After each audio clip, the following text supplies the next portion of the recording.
Ryan? Thank you. Hello to all the Zoom people. Welcome. And hello to everybody who braved it during this tough night, although it could be snow. So I guess we're glad that it's rain in New York. Yeah, right? Welcome. Anyone here for the first time? Raise your hand. Anybody here for the first time on Thursday evenings? Okay. I see some new faces, but I think it's probably because you're on Zoom. Right? Okay. If you don't have our email address, you can sign up afterwards, and we only use it to tell you what's going on in this fabulous place that I am in love with. So is Dr. Sushil and our speaker tonight, Tony, and Sister Tina's in the back. And so welcome to everybody. So we're going to talk about love because it's February, right? And we're going to talk about love. And the theme is guided by love as opposed to guided by other things, right? And the topic tonight is at journey's end, have we traveled on our own journey or someone else's? Now, I don't know what that means to you, but anybody want to volunteer what it means to you if you're traveling on your own journey or someone else's? Who's going to determine your journey through life if you don't?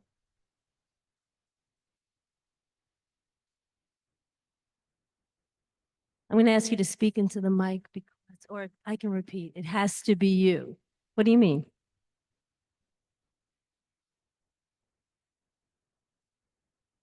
Are you? Very good. Anyone here who isn't always their own person? Are you always Sushil, Dr. Sushil? I think you are pretty much. No, you're not? Come on. Well, when I am in my not soul consciousness that I am Sushil, but once I'm soul conscious, I'm the soul. So The soul is when you are soul conscious, obviously. But I think you said it in reverse, or I understood it in reverse. When you're in soul consciousness, is that the real you? Yes, that's what I thought you meant. So when I'm not in soul consciousness, I'm in body consciousness. I'm a teacher, I'm a mother, I'm a wife, I'm a friend, I'm all these things with my five senses and my body. And if you've been coming here for a while, then you know very well what we're talking about, right? So, who determines the journey that I tap out for myself? I will give you a short anecdote. When I was getting divorced from my first husband, it's back in 1980, I'm dating myself. Somehow we wound up in the city in a group therapy situation with some pretty famous people. An advertising guy that you won't even remember probably. Let your fingers do the walking through the yellow pages. Anyone old enough to remember that catch? Yeah. Well, thank you for nodding your head. I don't feel quite so.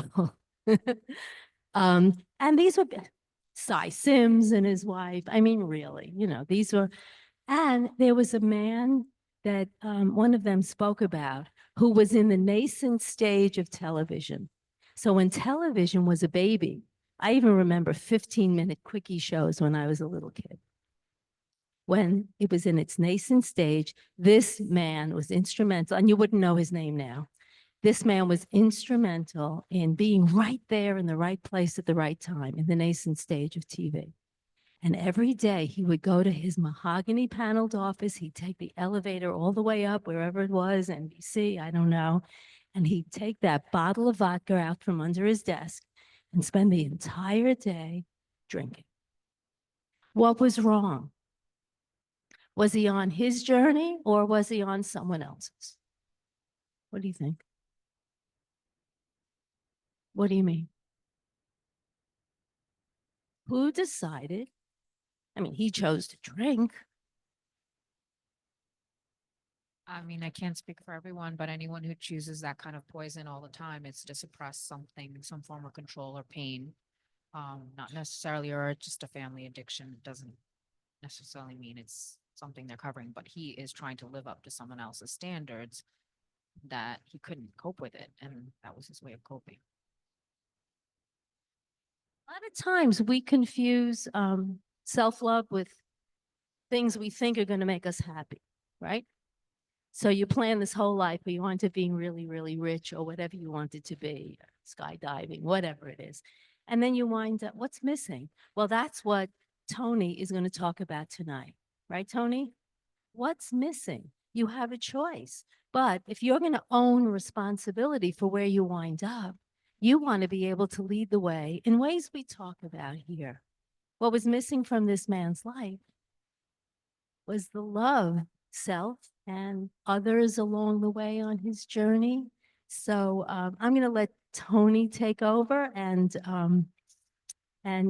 this will be a fascinating discussion. I know it will be. Okay, so a little bit about Tony.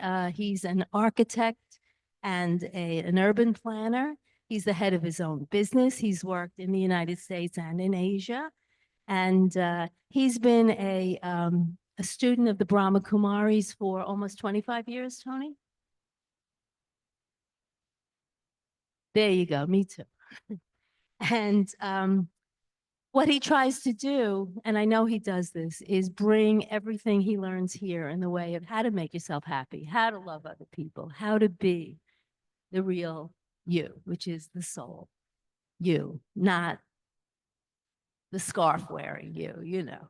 And he does it, and he tries to bring that into the workplace. And then you wind up being happy at your job, right? So, Tony, all set? Thank you for coming to us this evening.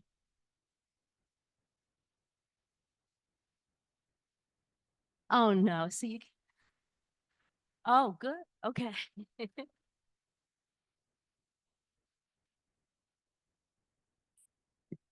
Good evening, everybody. When I saw this subject, guided by love, I was thinking to myself, we are basically conditioned to think about love as this event, love at first sight, stunned by someone we meet, we're overwhelmed by this incredible attraction and incredible sense of presence that we think a person has. So this is what we tend to assign to love. This is the kind of emotions and values. And I thought, well, that's really one aspect of it that in some ways it's very limited. And I thought a better metaphor for love is a journey, because a journey involves commitment, involves engagement. So I thought that was, for me, a better metaphor on how to grapple with the subject. And for those of us who have traveled fairly long way on this journey, you begin to make assessments of what is it that you've done, that you've accomplished, versus what you wanted to do. And I brought to mind, as an architect, our profession is very, very much focused on elitist design,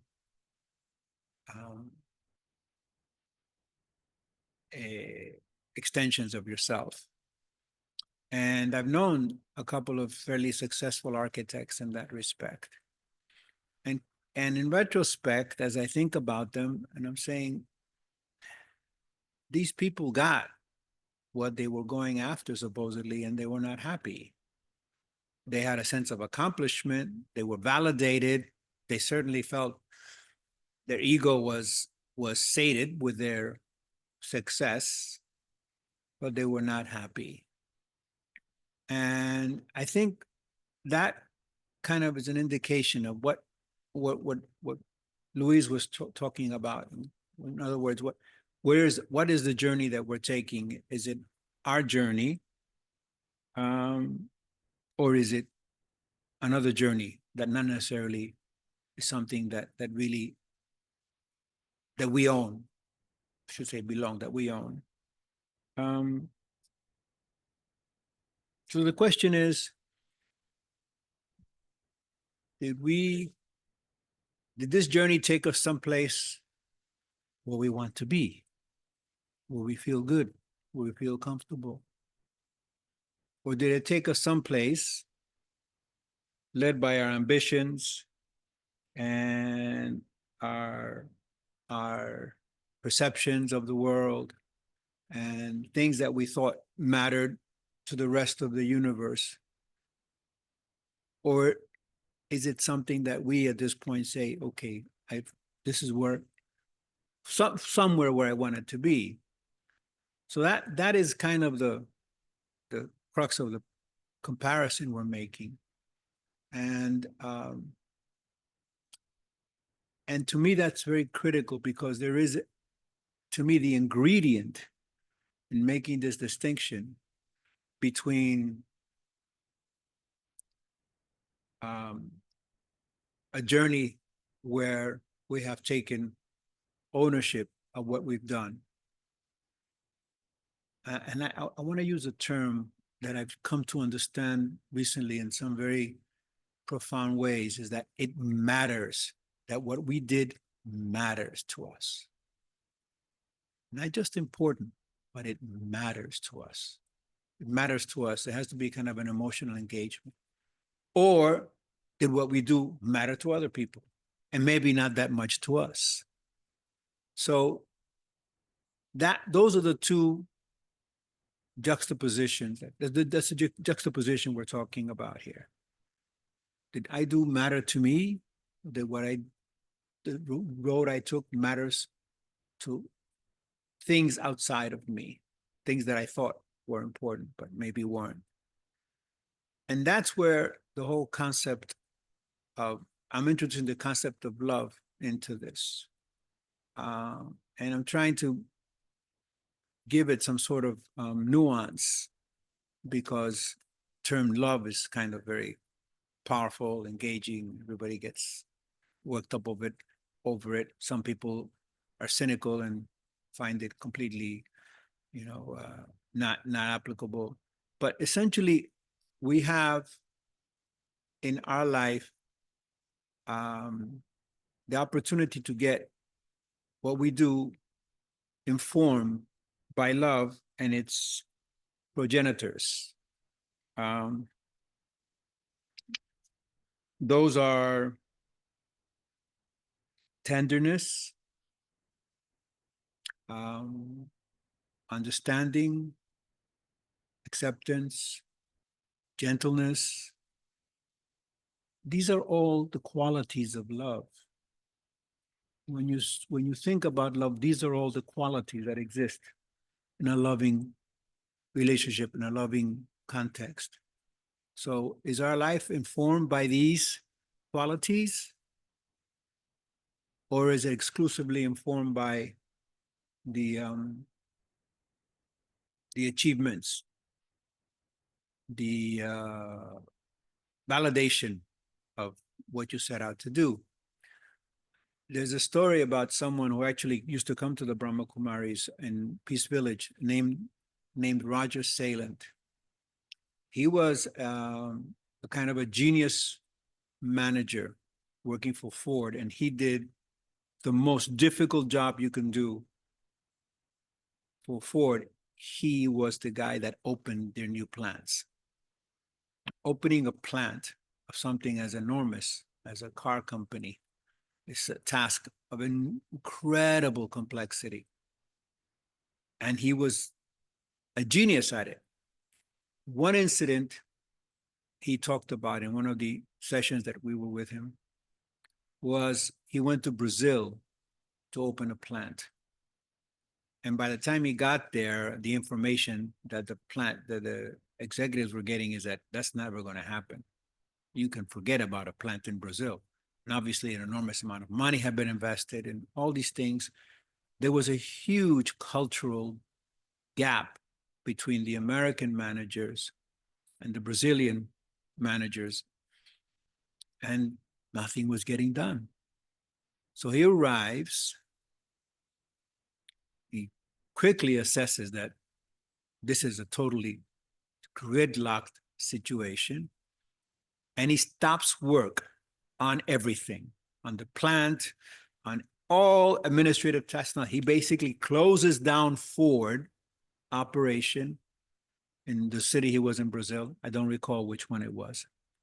And he spends 2 weeks engaged with everybody, the Brazilian staff, the American staff, maybe European staff. So he's carrying on.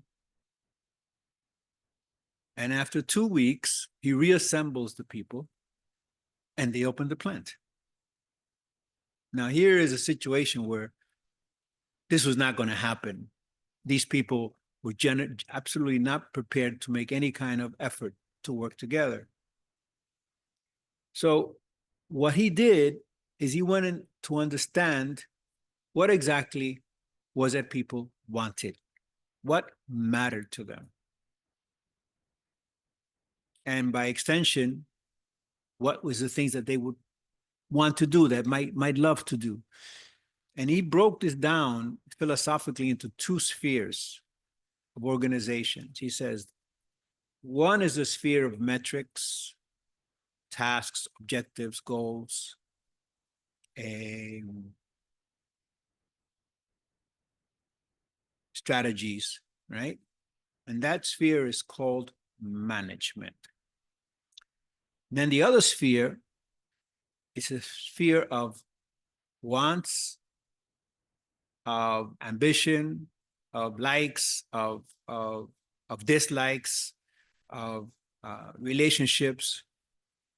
Says that is the sphere of leadership. Without the sphere of leadership, you couldn't get the work done, especially something as complex as opening a plant, a manufacturing plant of this magnitude. And his lectures to me were always very, very compelling because he understood where emotions fell into the whole context of this complex corporate structure that he worked in. And he was able to use that to be able to make people understand what is it that they needed to do, but more importantly, make them think it mattered and they wanted to do it.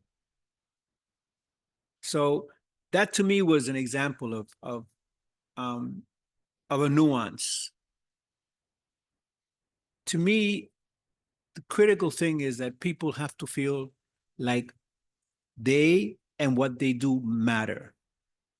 I think that's really a very important kind of measure that we have to have. So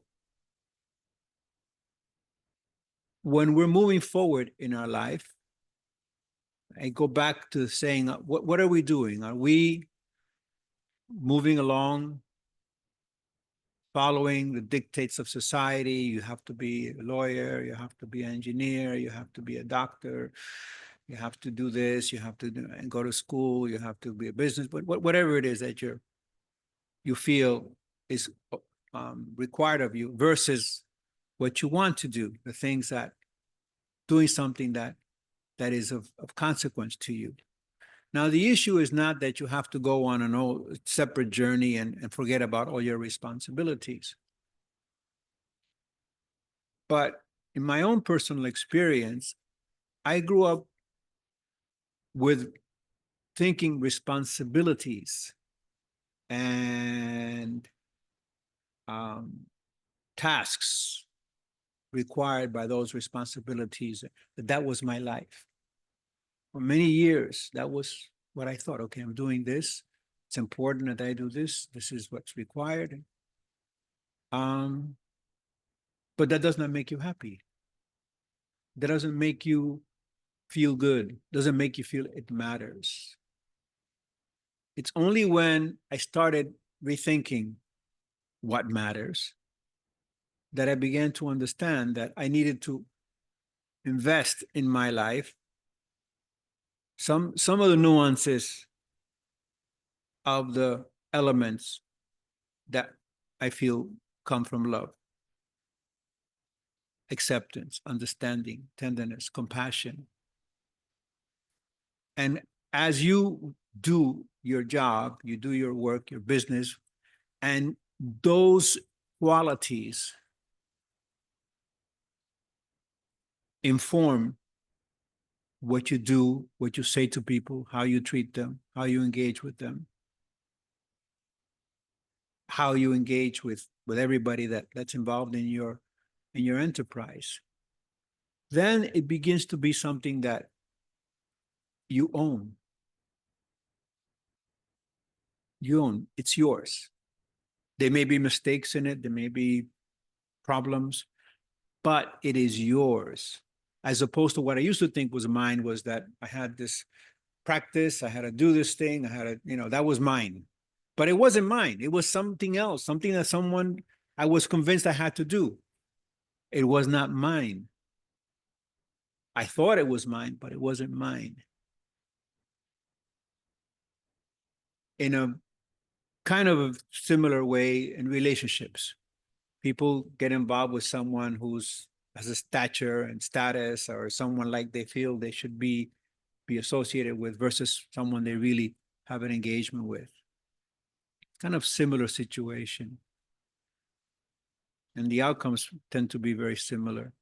So the issue is, what is it that I'm doing, and how is that informed by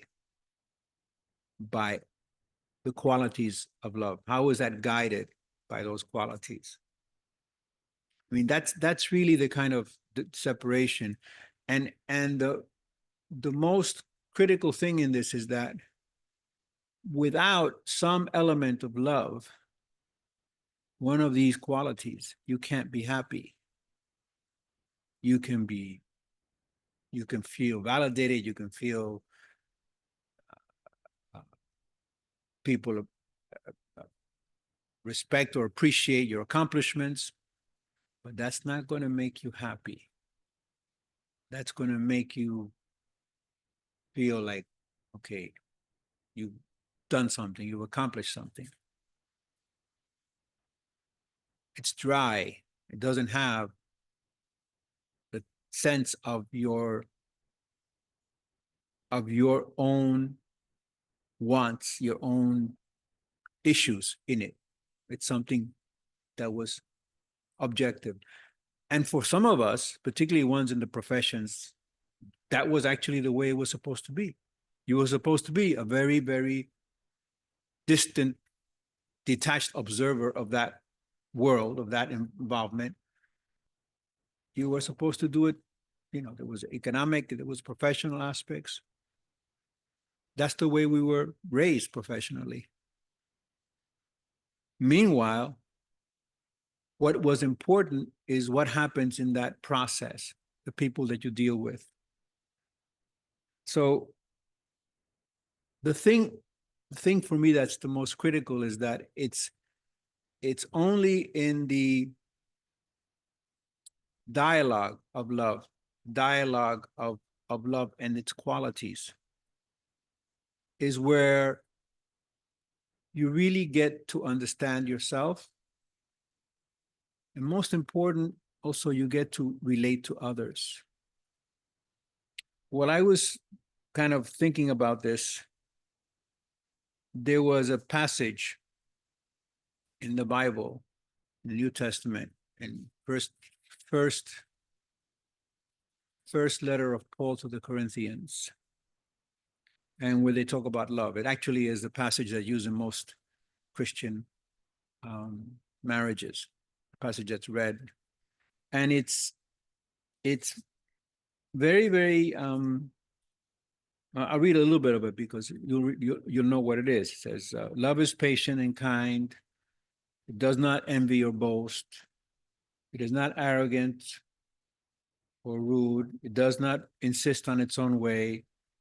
It's not irritable or resentful. It does not rejoice at wrongdoing, but rejoices at the truth.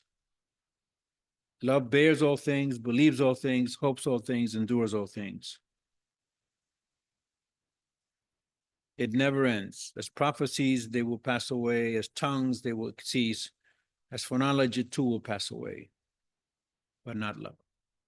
So I remember this passage. I started looking at it again, and basically it sort of encapsulates all these qualities. It's not love as an event, fall in love, or you are smitten by someone, you know, or something happened, some pyrotechnic emotional experience. It's more the way it's defined here. It's something that you experience in a nuanced way, something that produces tenderness, that produces appreciation and acceptance. And even in your professional life, it's very important. I mean, this example, Roger Salant, you know, he knew where these people lived. Now, Brazilian was a culture that he was not familiar with, but he knew where they lived. He knew what it was that made them feel like they wanted to do something. He understood that. And that I think is what's important for ourselves, to do for ourselves. We want to take a path in our life that provides us some level of engagement where we feel it is ours, it belongs to us, it matters. And the other part of this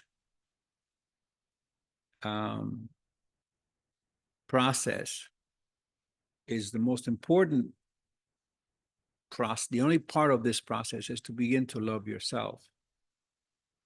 Now, it's very difficult because love of self is sometimes associated with being narcissistic, but that selfishness is really a fear. It's fear. It's fear of other things and other people and other situations. Love of self is not something like that. And you have to start with love of self. And in that context, you begin to invest in things that you feel matter and make your life worthwhile.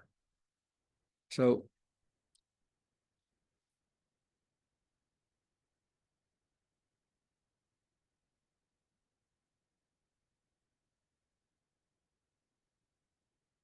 the biggest or the most critical separation between these kinds of lives is love. Love can make you happy. Love can make you content. And it can make you peaceful. There is a definition of happiness that I think comes from the Brahma Kumari Murlis, where you talk about happiness. There are 4 kinds of happiness. People can say there are hundreds of kinds of happiness, but we're talking about 4.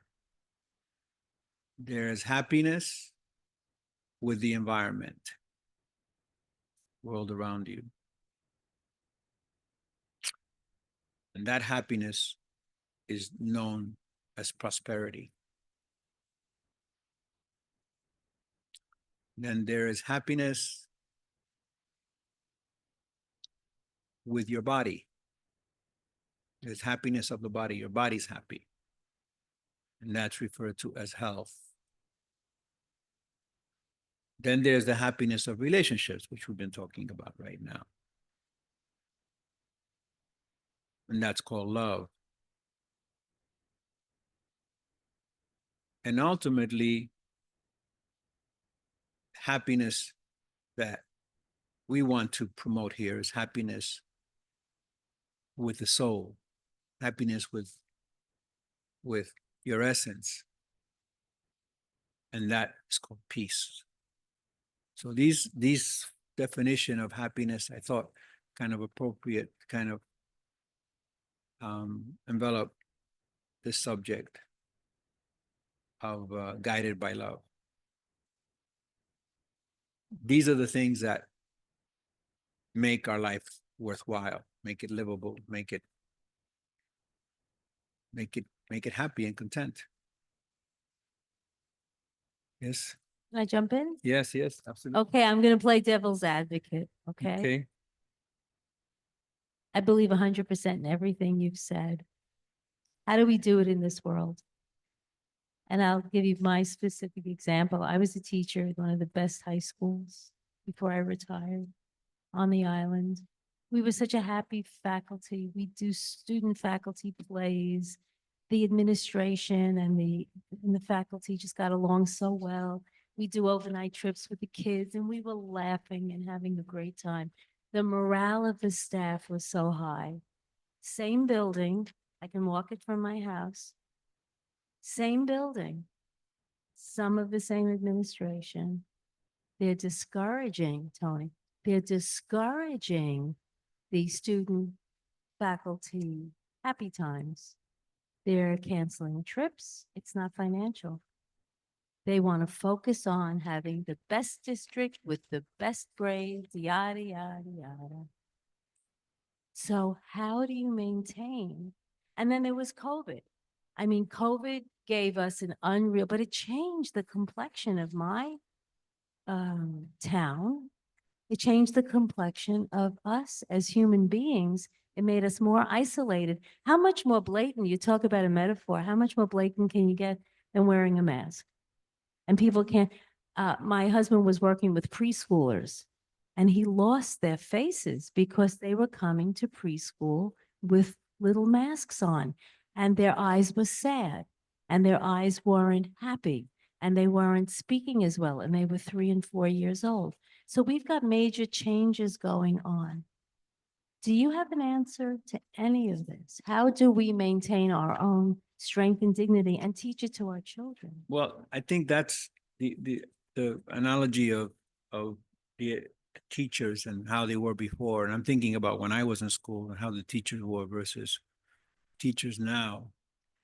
My sense is that the teachers, at least when I was going to school, and some of the teachers when my children were in school, that what they were doing mattered to them. That moment that they spent with that child or that class was important and mattered to them. And that there was the qualities, again, using the term of the whole month's program, were guided by the qualities of love. To me, my son was a teacher. He left for a lot of reasons, but this may have contributed to it, is that the teachers no longer feel what they're doing matters. That is a fundamental difference that I see now.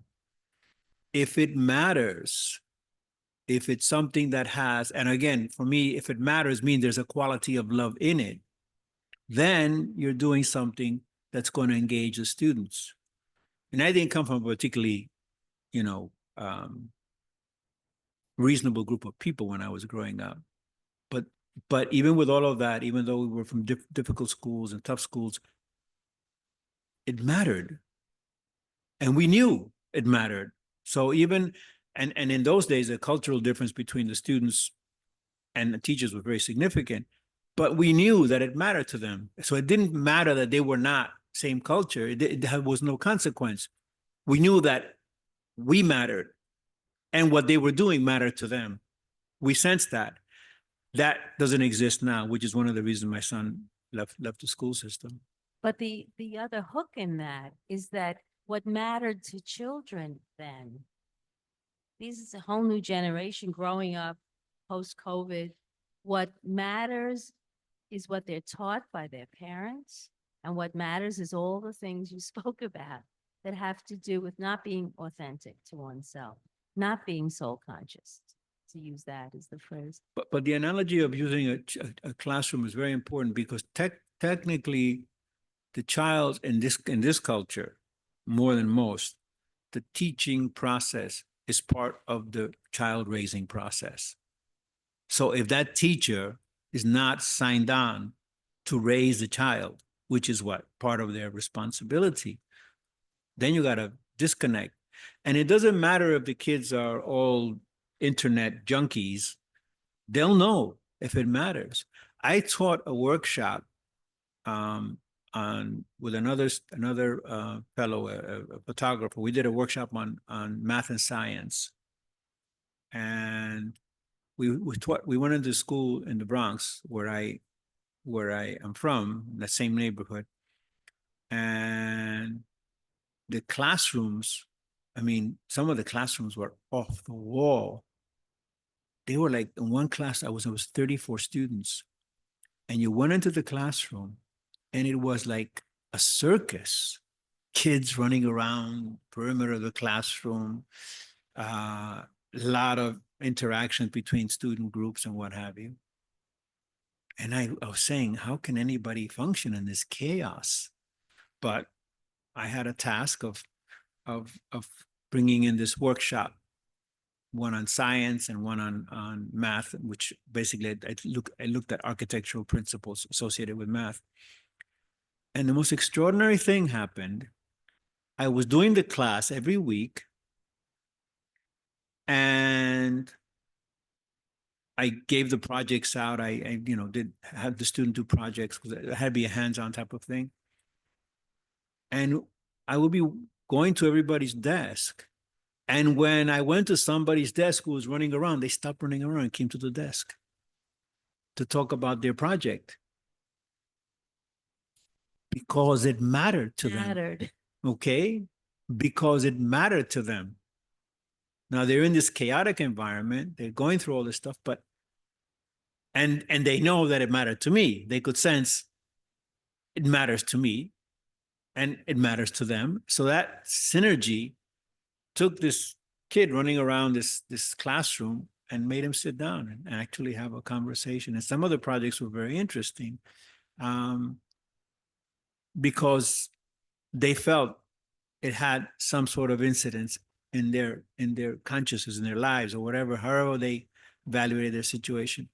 That, I think, is a good example of what has changed nowadays, where there is no love in the classroom.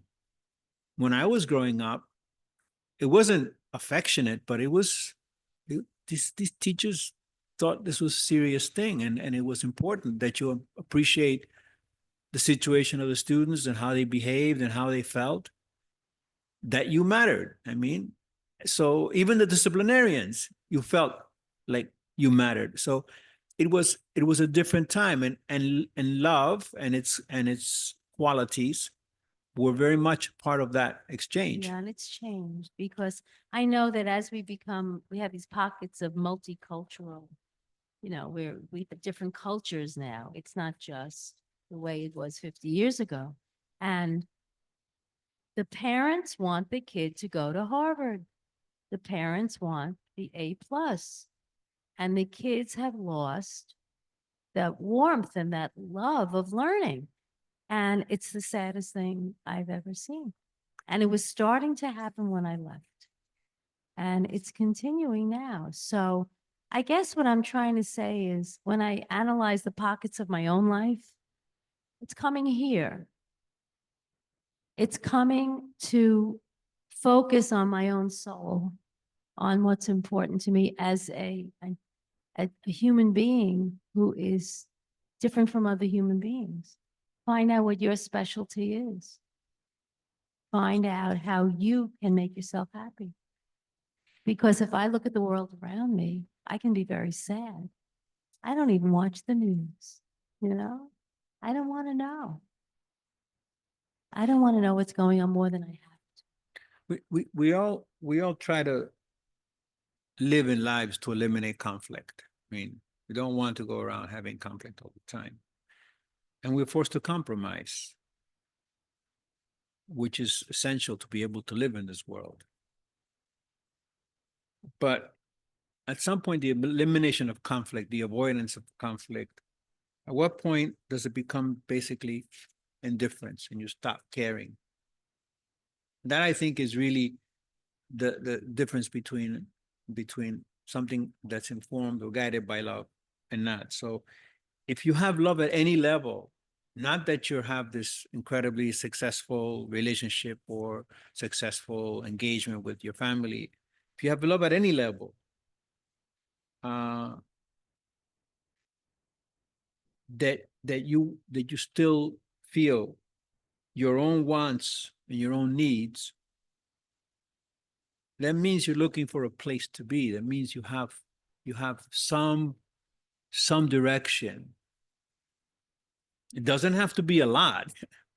We're not talking about grand ambitions, going to have this incredibly emotionally explosive realization. That actually is not love. It just has to be enough to kind of move you forward and take you to a place that you want to be and not end up in a place that you're not familiar with or you don't want to be. Um,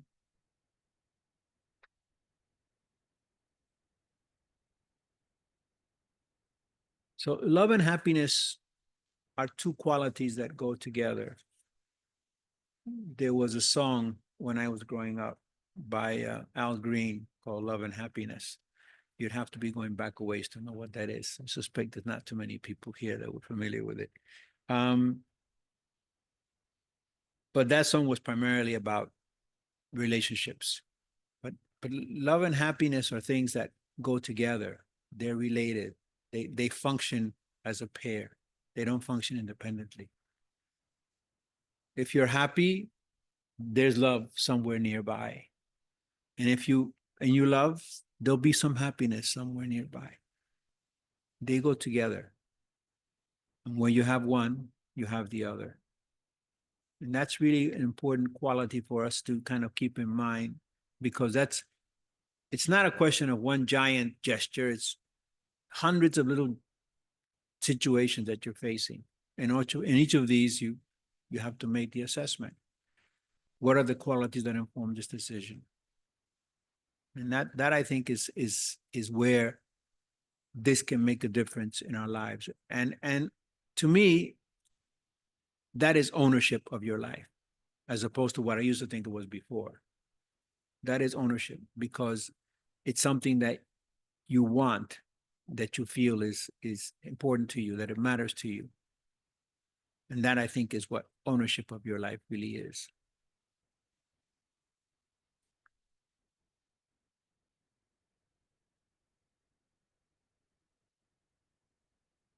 Your bio, and you mentioned lost my thought. Bringing it to the workplace. So if you have a workplace that is not fulfilling your needs, your lovingness, what can we do to inject it into an environment that doesn't make it a priority?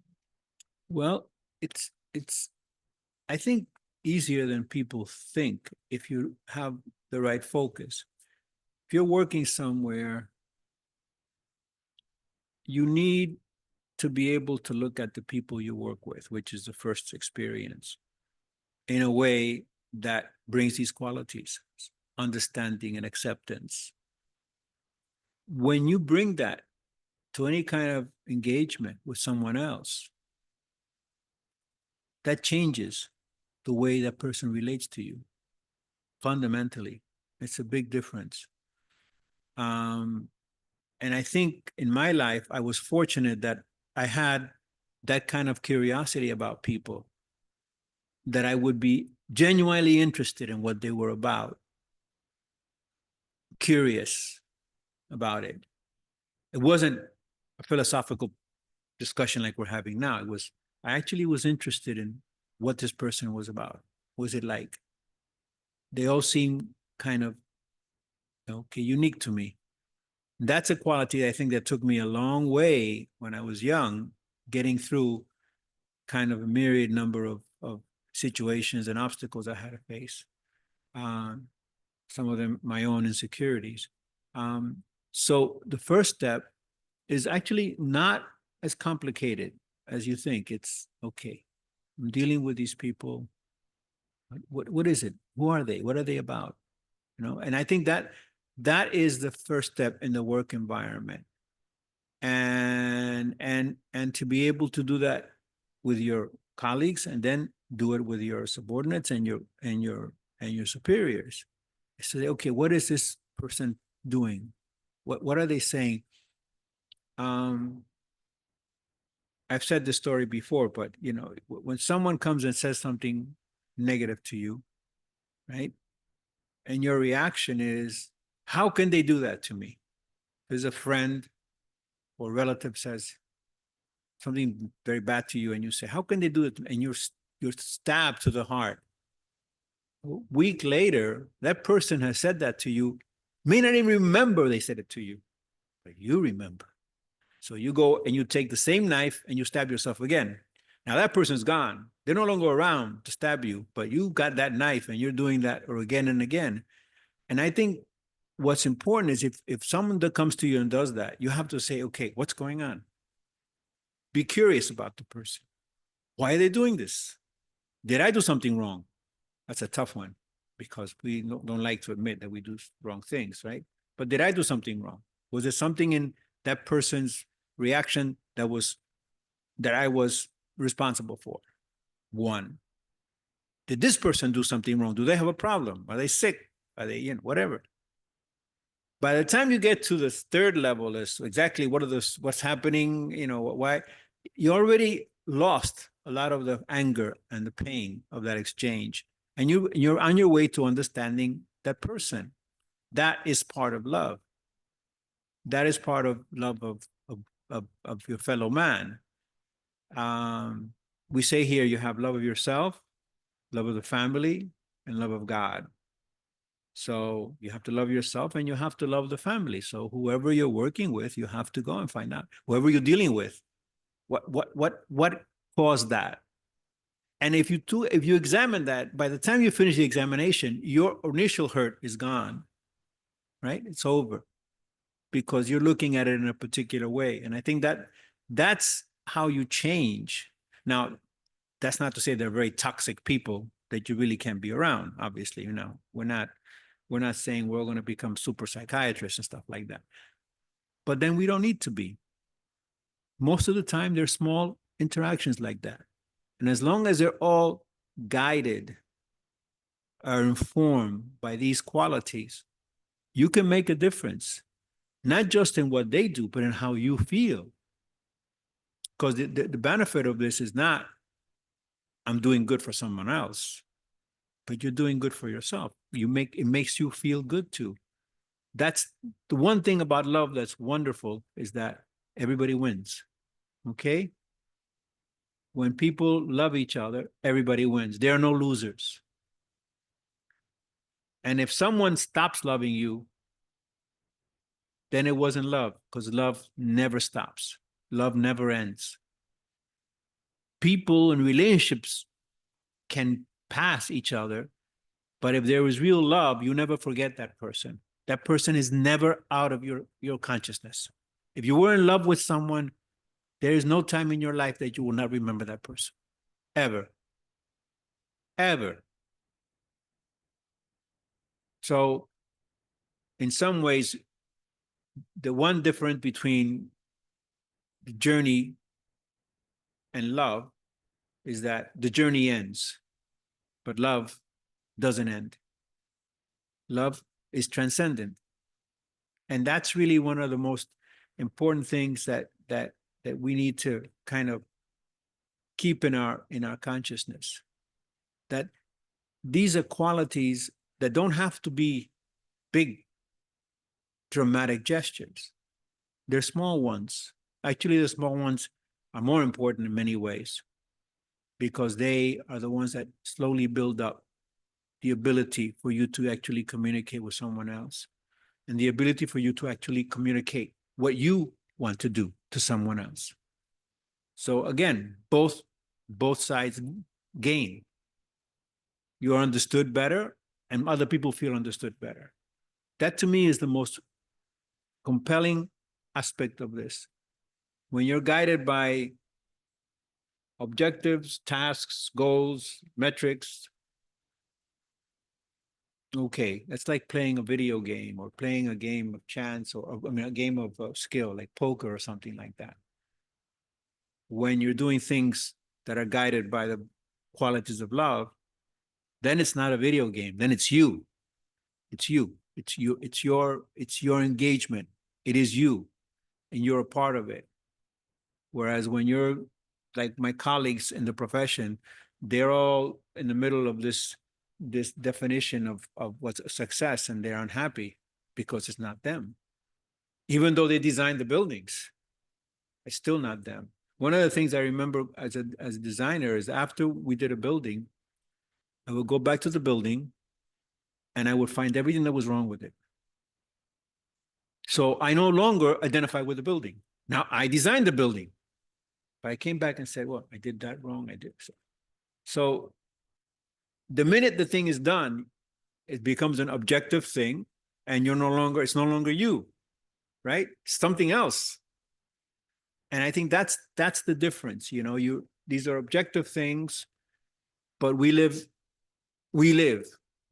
inhabit a subjective environment. And in that subjective environment, without love, without qualities of love, you have problems. People should have time to ask questions if they want. I'm talking a lot. Anyone have a comment or a question for Brother Tony? Narayan, do we have access to Zoom? We tend to be sure. Anybody want to add or subtract or multiply? Yeah. Just want to add that I thank you for your insight. I was also a teacher and I left the profession because there's so many protocols in place that make no sense, that are not humanistic or loving, you know, for lack of words. Well, I think what happened for sure in New York City schools is the corporatization of the schools, Correct. where the schools were being run like a corporation management structure, goals and objectives. That is what Roger Salen was saying. That doesn't work unless you have the other qualities, the leadership, the feelings, the emotions. And I think that's what happened in New York City schools. It becomes a corporate value system. And we don't live in a corporate environment. Very toxic. You have the administration, people who never taught a day in their lives. You know, they're getting guidance counselor degrees and they've never been in the classroom. So that's really tough. There were assistant principals in New York City schools Right, that had right. never seen the inside of a classroom. That's right. An assistant principal running a school never saw the inside of a classroom. Yeah. There's no way that's going to work. No. But, you know, it's my job. I mean, it's funny too, because you have these, they call them helping professions, right? So I was a teacher, you could be a nurse, you could be a doctor, whatever. But now you can't have eye-to-eye contact or a phone conversation with your doctor. You can't. I'm lucky my gynecologist has a person she hired to text up and back if you need her. And then I have communication through a third party, and that's great because she gets back to me right away. She's the only one. At my age, you have a lot of doctors already, you know? She's the only one I know that does that. And the whole joy of, you know, I was talking about early TV, you know, the old shows that most of you don't remember, like Marcus Welby, MD. He went and made house calls. Oh, that's unheard of today. Sushil? It's a very interesting talk. Thank you so much for sharing so much. You went very heavy on schools, and other spheres of life are not untouched, whether you talk about hospitals or I'm a doctor, so I can talk about the hospitals. Hospital administration has the same thing. So is my happiness and my love dependent on that principle? Or is my happiness and love is dependent on the hospital administration? I have a little difference of thinking here. You see, and this thinking of what I'm talking today is as I'm thinking now. It wasn't the same 5 years back or 10 years back. I was brought up in a totally different culture. And from the get-go, I was told and was so touched by one of the head of the states, like chief minister we have. I mentioned this story before. I was 17 when I entered medical school. And most impressive thing that could touch my soul that day when he spoke to us, addressed us, work with love. So I didn't understand at that time what does he mean. He keeps telling work with love, work with love. So he infused so much of the passion for you. Now that's how doctors in India are. Like it's less of a business, at least in those days, more like a service. You know, that you want to serve the humanity, you want to serve the public who have no resources. You want to touch them and get them back. So I think your passion, your inner qualities of the soul is what is going to bring your love for the situation, or love for the patient, or love for your students. You know, I'm sure there are tons of very good teachers in schools of whether New York or outside, even now, I think, and they love their job. It's not that nobody loves their job, right? That could be, yes, but at least some of them, if not all, right? 30%, 20%, 10%. So I think we don't have to go find love outside. See, if I love what I do, then I'm fully happy. Like Tony says, you go, if there is no love, there is no happiness for sure. But even if you have a tiny little teeny mini love somewhere in you, in what you do, let's say what you run your life day to day, you will be very happy, because that's a good hope there. So that's what it's a good discussion to take place. I think it's lovely. You initiate. Thank you. The one thing I didn't And then mention we, about love that I think is important to note is one of the only qualities that we have that can only be given. Can't be taken, can be demanded. Love can only be given. I don't know what other aspect of our lives that's the case, but love, you can only give it. Well, you can receive it, but you can't demand it. Yeah, love, yeah, you receive it, but saying it can only be given. It can be taken, can be demanded, can be insisted on. It only comes one way. When you give it, when you give. It's an important aspect of it. So when you're kind to someone, when you're sensitive, when you're understanding, when you're accepting, you're compassionate, you're giving something that can only be given. And what's happening in the schools is that we're saying these are supposed to be qualities that the teachers are supposed to have, but they're supposed to give them. They're not supposed to be asked them. That's part of the problem. yeah, but their hands are tied behind their backs. It's very hard. And they're scared. Teachers are scared now. I was never scared. Anyway, this isn't about education only. We are running a little bit late, but I'm going to ask you, Tony, could you take us out with a little guided meditation? Okay. And thank you all for coming. And well, let's let him do his meditation and come on back next week. And thank you, Tony. Lots of love information over the next month. Here.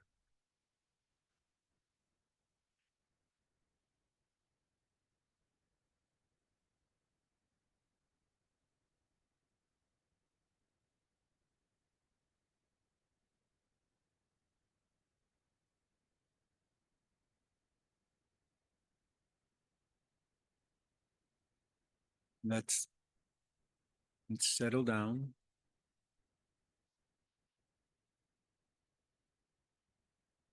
of consciousness.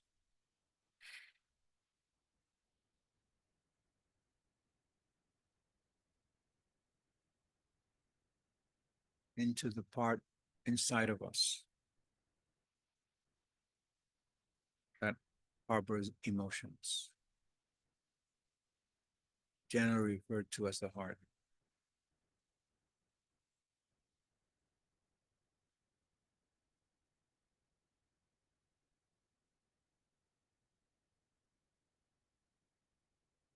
Let's collapse ourselves into that point.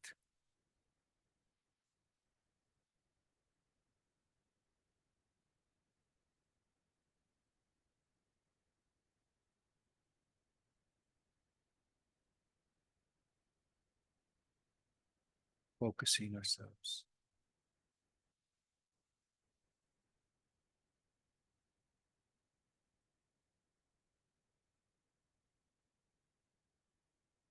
And that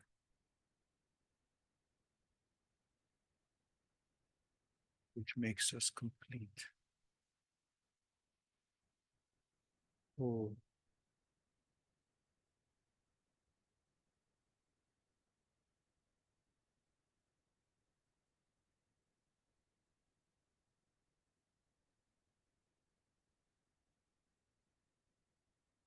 place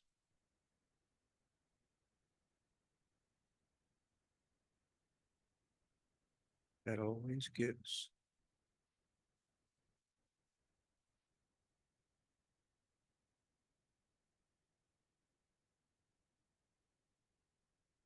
It accepts.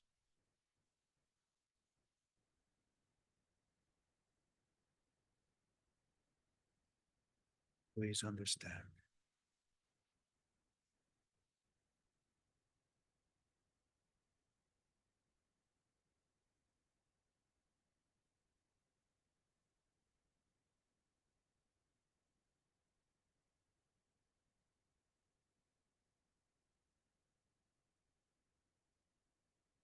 Place we go to.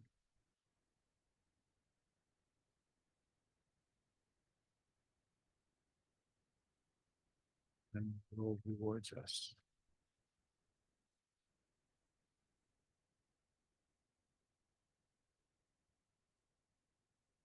We feel gratified, happy.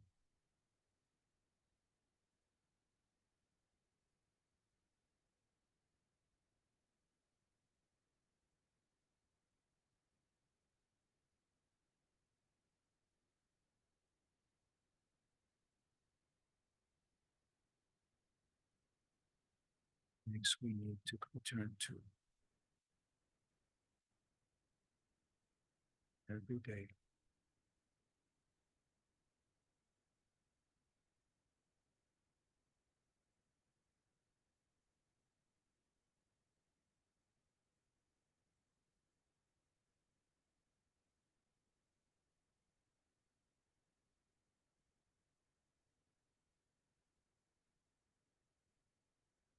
Because it is the place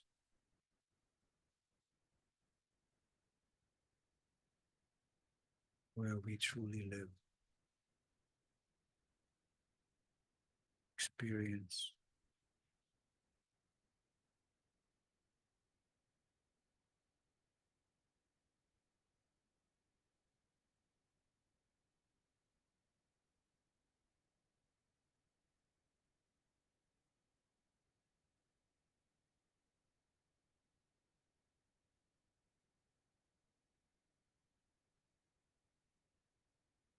measure,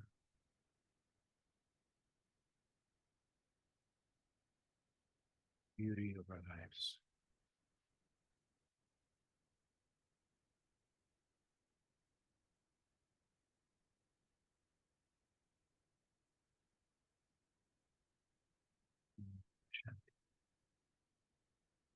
Om Shanti. Thank you again, Brother Tony. And next week, I see people here that attended the women's workshop last Saturday. Well, Sister Carmen, who led that workshop, is going to be our speaker next week. So if you'd like to come join us, she'll be here. And we invite you to take Tolly on the way out, a little sweet and a blessing card, and do come back, okay? Good evening, Zoom audience. Take good care, have a good week, and thank you again, Brother Tony. Om Shanti.